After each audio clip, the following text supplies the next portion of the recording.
Knight's Oath. Isa-isa, pakisabi yung pangalan pag sinabi niya ay. Isa-isa. Isa lang. Knight's Oath. I, Alvin Monteras, Pedran, Rexino Navarro, do solemnly swear do solemnly swear that I will maintain allegiance to the Republic of the Philippines. I will maintain Allegiance. Allegiance to the Republic of the Philippines. to the Republic of the Philippines. I will obey its laws and legal orders I will obey the legal orders of the authorities therein. of the authorities. I will obey the rules and regulations I will obey the rules and regulations of our brotherhood, of our brotherhood, the Knights of Metro Manila. The Knights of Metro Manila. I will abide I will abide by its principles and standards. by With its the principles and standards.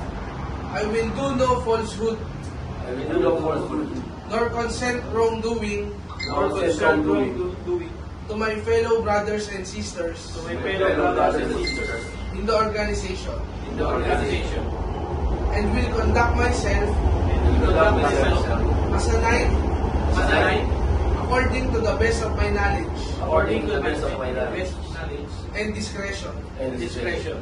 I impose upon myself I impose upon myself these voluntary obligations this voluntary obligation without expecting something in return without expecting something in return or purpose of using for purpose of using this brotherhood in my personal gain.